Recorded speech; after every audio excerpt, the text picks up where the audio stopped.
You are listening to the Heartland Author Podcast. I am Aaron Apollo Camp. For today's episode, I had the opportunity to interview two guests, Jay Watson and Kyle Wiltshire. Jay and Kyle are the authors of the novel The Dead Rock Stars.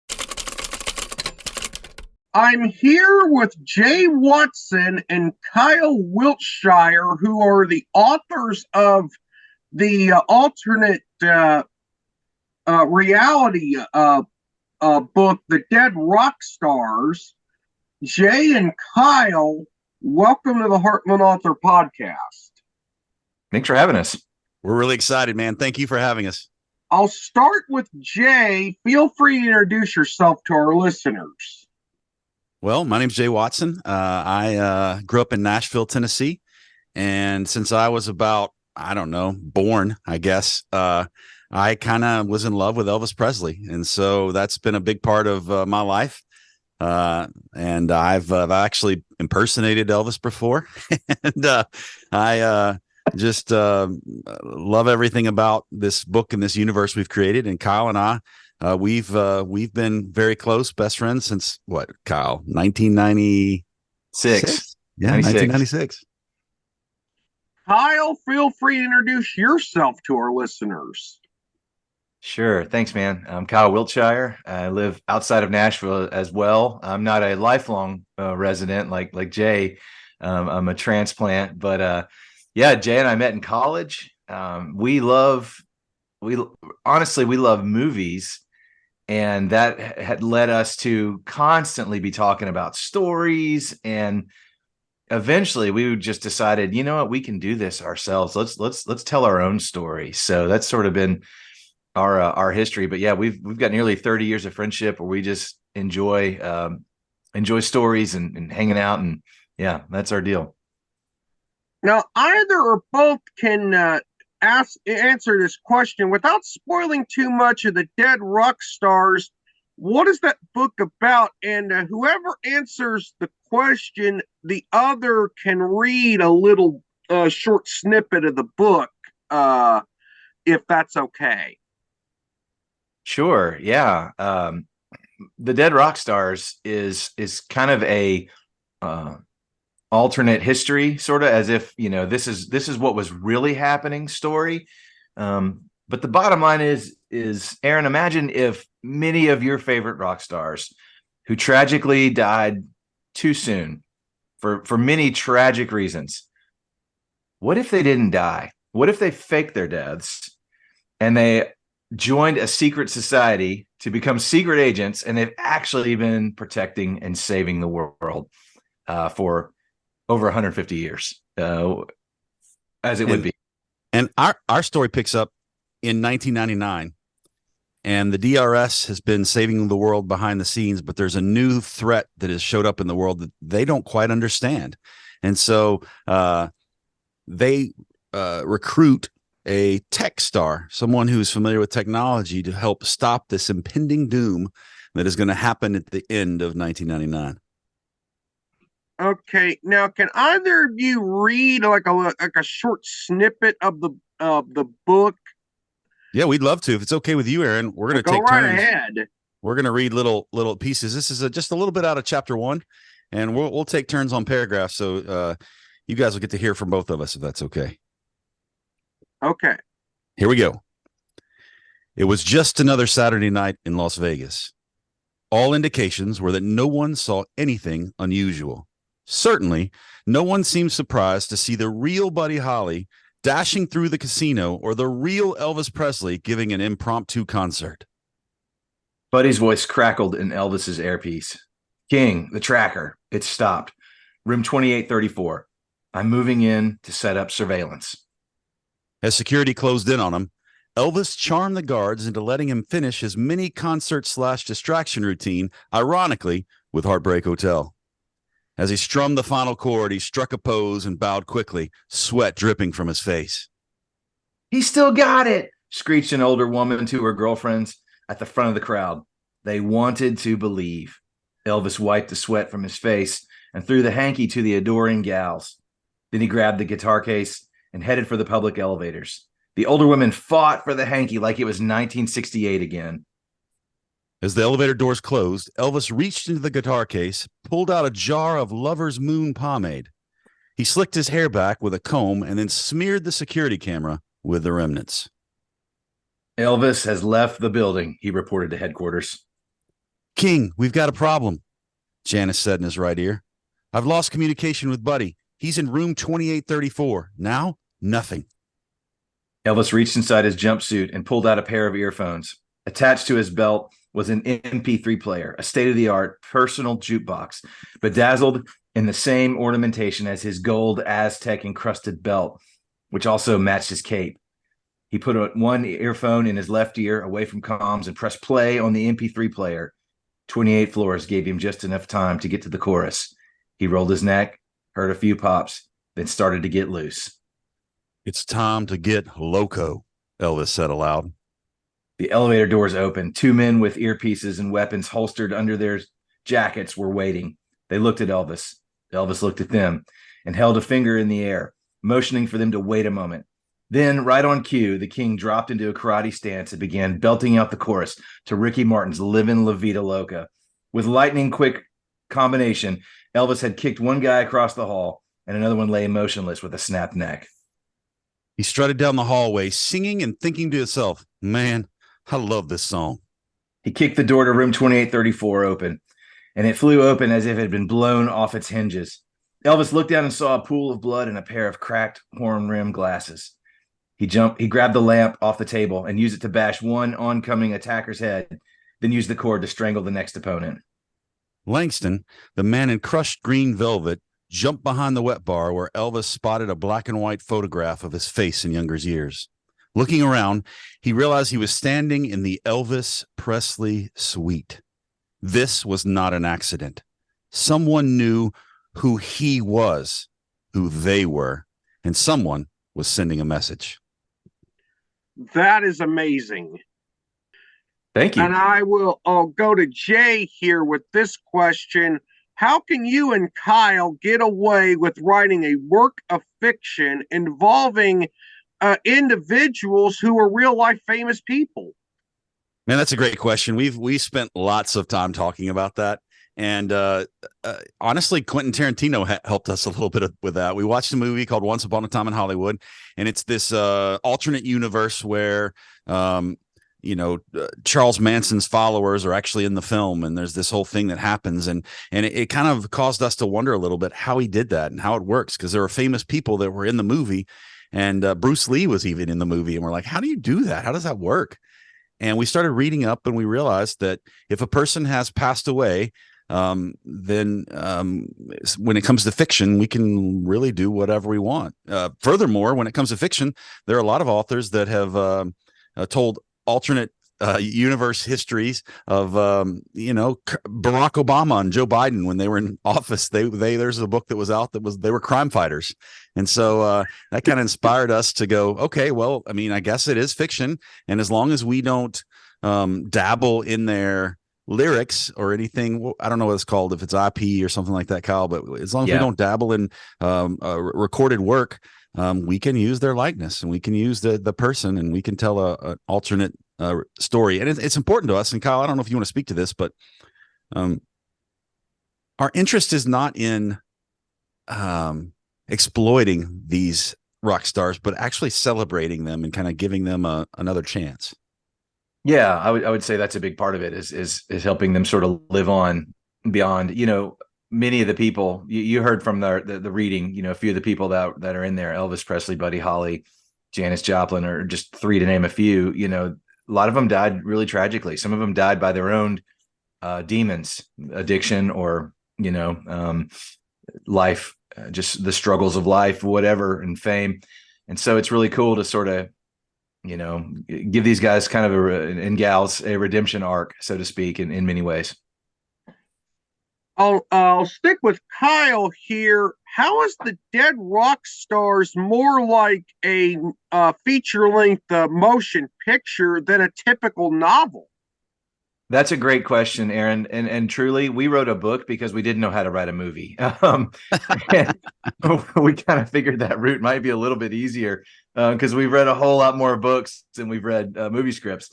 And so it really is cinematic, though. We looked at a lot of the stories and the books that have been well adapted into film. The Harry Potter series, the Hunger Games. And when we read those books, we looked at it and went, man, they really flow. They paint a visual picture that's very cinematic. And so we tried to do the same thing. And this is our first book that others have ever written in fiction. And so it's, it was our great desire to help this feel as if it were a movie. So when you're reading it, you feel like you're, in a theater chair and looking at a silver screen and watching these things kind of unfold before your very eyes. I'll go to Jay now with this one, although Kyle can comment as well. What is it like writing a story together?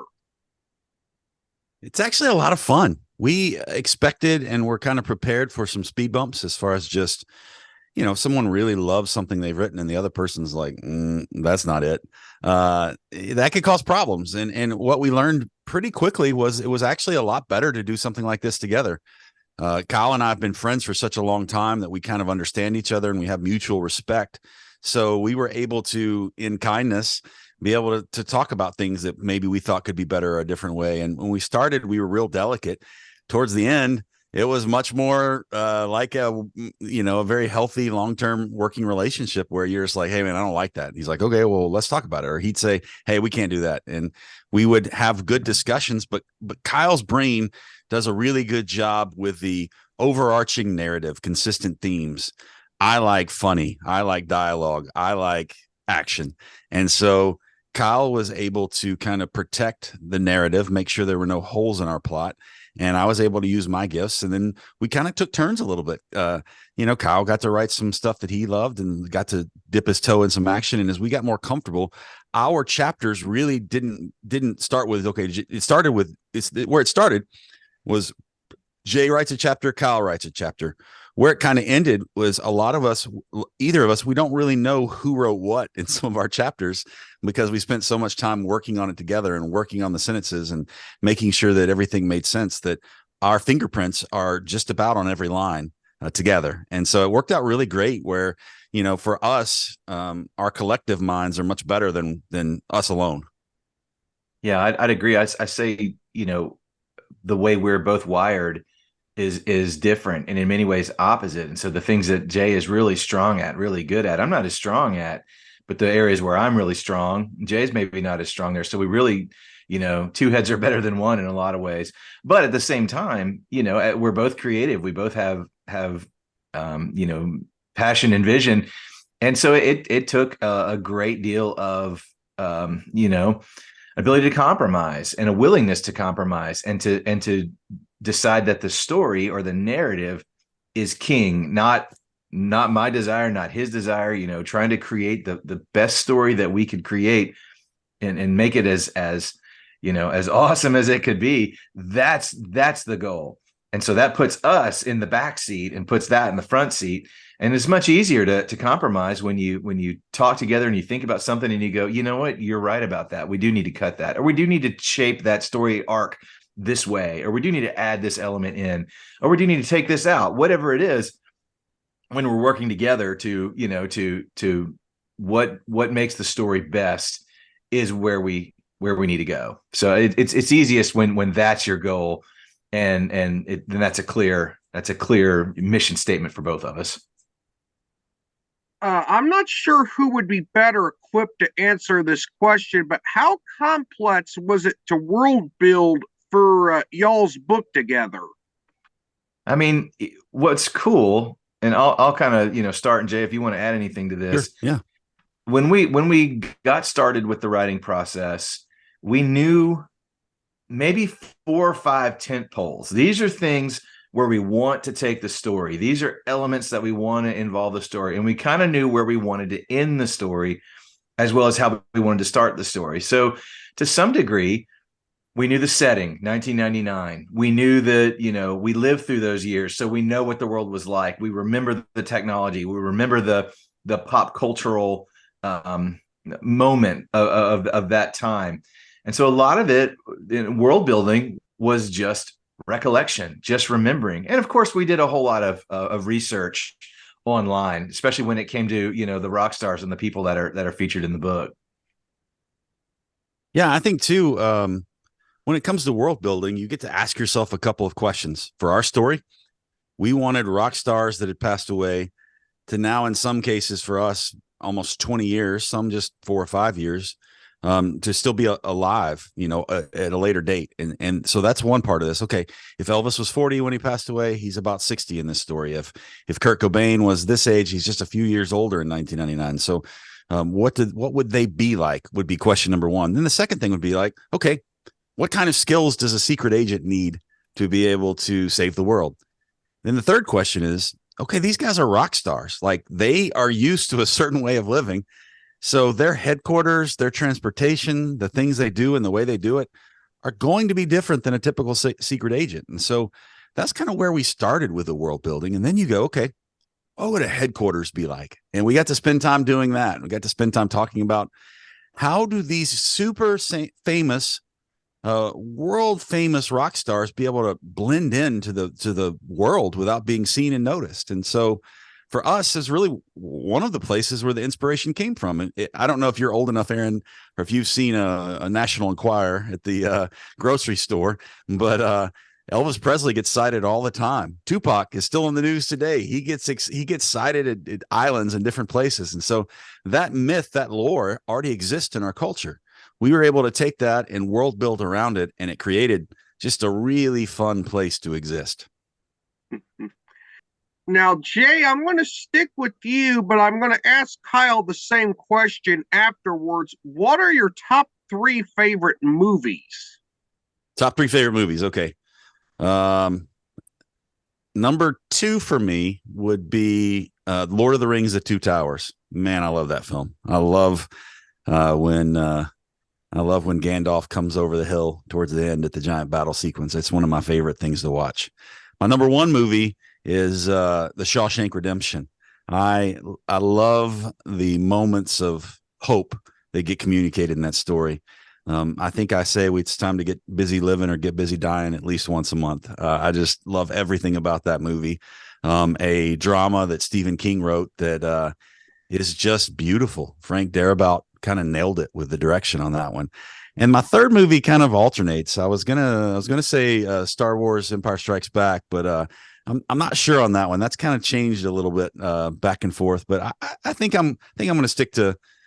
I'm going to go with Return of the Jedi. Return of the Jedi is my favorite, just from a nostalgia purpose. Seeing those little Ewoks when I was that age was amazing. So I'm going to go with Star Wars Return of the Jedi for my number 3.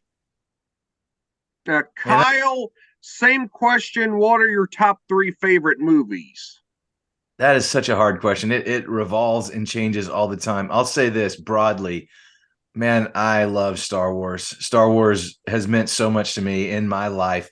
I am obviously, you know, the generation that I was born into. The original trilogy, 4, 5, and 6. Those are my favorite. But I won't take the easy road and say Star Wars, New Hope, and Empire Strikes Back and Return of the Jedi are my 3 favorite movies. Though it's probably true. Of my favorite, I'm kind of surprised you said Return of the Jedi, Jay, because that truly is my favorite movie of all time. And the reason being is I love completion. I love the when a story all comes together. And man, you know, Luke in the Emperor's throne room throwing his lightsaber away, you know, no, you're not going to turn me, you know, gosh, that gets me every time. And then Vader makes the decision to lift up the Emperor over his head and throw him down the, you know, the shaft. Oh man, that does it for me. It's crazy to think, Kyle. Return of the Jedi, everyone thinks that Han Solo is dead, and he comes back to life and he helps save the day. So I mean, it's kind of how he wrote the book, right? That's our story in many ways. Yeah. This would not be a top 3 all time, but right now, one of the movies that I enjoy the most, if I'm flipping through the channels or I'm, you know, on Netflix or wherever I see it pop up, I'm going to watch it for a minute or the whole thing. And it's perfect in every way. It's Top Gun Maverick. They nailed it. That's the first time I can ever remember a movie 30 years apart from the original. And it's better. It's not just good. It's better than the original. It's so good. I love that movie. They nailed every part of it. The emotional, the action, the, you know, the story, all of it. Tom Cruise is kind of on a roll right now. Aaron, have you seen the new Mission Impossible movie? No, I have watched a Tom Cruise movie before, but it was Days of Thunder, where he played the race car driver Cole Trickle. Yeah, that's a good one. The newest Dead Reckoning, the Mission Impossible Dead Reckoning, Kyle talked about that to me for months. He was like, you got to see it. It's great. I've always wanted to write a car chase that was ridiculous and just didn't go well and just crashes. And Kyle was like, sorry, buddy, they've already done it. It's Dead Reckoning. And you were right, man. That movie's terrific. Tom Cruise is on a roll. All right. What's your number one, man? Well, Return of the Jedi is number one. Okay. Man, there's so many. And again, just because of the completionist, it's like let's put this one in the Louvre because it never got better than this. But Avengers Endgame, how can you top it? When they are in the battle at the end and the portals open up and everybody comes through, gosh, it's so good. Left. I love the completion. I love when a story when it all comes together and when it comes together well. So I would say those are three for me right now. Again, I've watched a lot of sports themed movies. I would probably say Hoosiers is probably my favorite movie. Days of Thunder would be a close second, but I also do like action / thriller movies. And it was sometime, I think it's like a 1994 movie, Speed. That was where there was an LA bus that had a bomb strapped to it, and the bus had to keep going at least a certain speed or the bomb would explode. Great one. It was amazing how they could keep such a simple plot going as a thriller for a full-length feature. Everybody remembers Keanu Reeves and Sandra Bullock, but Dennis Hopper, man, he was good in that film. I'm trying to think about a catchphrase or something from Days of Thunder, and it's not. Maybe Kyle, you can help me, but I know Hoosiers. The famous line is "Dentine." That was a great part of that movie for me. What flavor gum is he chewing? Yeah. Yeah. I can't remember anything from Days of Thunder. Yeah, well, I'm gonna have to go back and watch Shake and that Bake, but that's Ricky Bobby, right? That's Talladega Nights. Hey, if you're not first, you're last. Hit the pace car was a Days of Thunder line. Okay. Yeah, because you hit everything else on the track or something like that. I love how old that movie is, that when they get out of the cars, they've been wearing their goggles, but all you see is the oil all around their faces. It's like, it's just before the technology got really awesome in NASCAR. So it's still sort of this, rustic, looking racing experience. I have one final question. This will go to both of you. If the Dead Rock Stars had a movie adaptation, who would play the different roles? We've talked about this. Yeah, this is a good question. Kyle, I think what do we land on Jimi Hendrix? Did we say Jamie Foxx? Jamie Foxx is so musical. He'd be so good. I don't know if he plays guitar, but I'm sure he could. He could do anything. Yeah. For Jim Morrison, we had an interesting take on Jim Morrison. Kyle, you want to talk about that? Sure. So one of the ideas we had when we were writing the book is so many of these people, because their stories are so legendary, they've already had biopics. They've already made movies of these people. And so, of course, the legendary movie of The Doors, Jim Morrison's played by Val Kilmer. And Val, of course, had cancer of the throat. And so he doesn't speak very well anymore.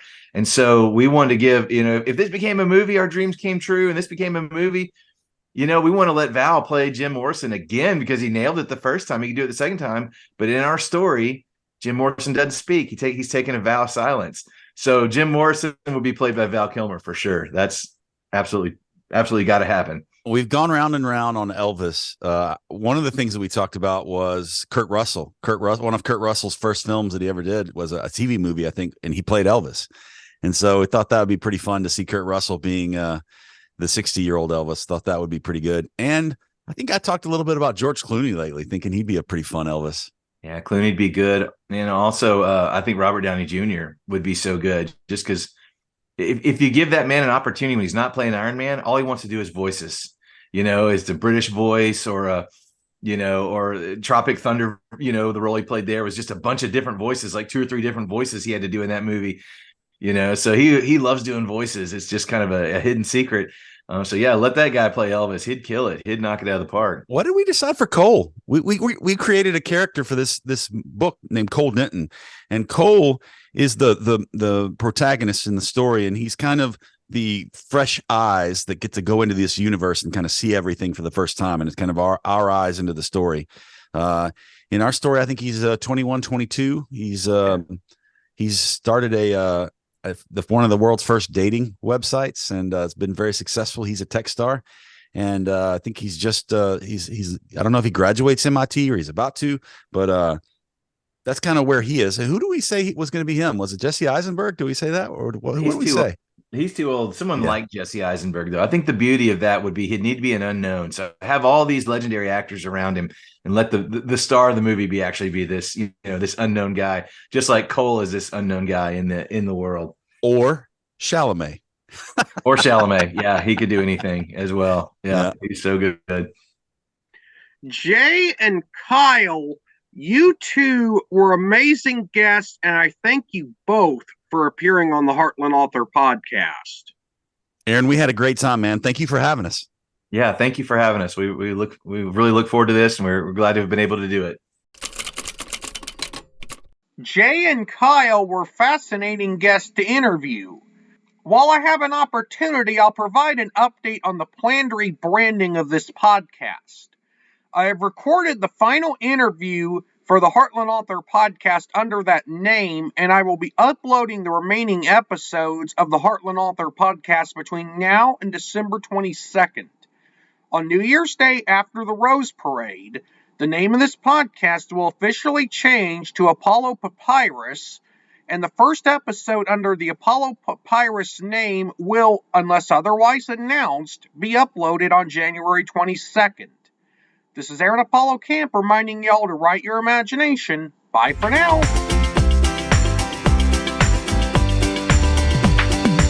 You can learn more about me and my book writing projects at campaaronapollo.wixsite.com/authoraac. You can follow me on Facebook at AuthorAAC and on Instagram at AACscribe. Copyright 2023, Aaron Apollo Camp, all rights reserved. This podcast episode is intended for the private listening of our audience. Any reuse or retransmission of this podcast episode without the express written consent of the podcast host is prohibited, except under fair use guidelines. Royalty-free music and sound effects obtained from https://www.zapsplat.com.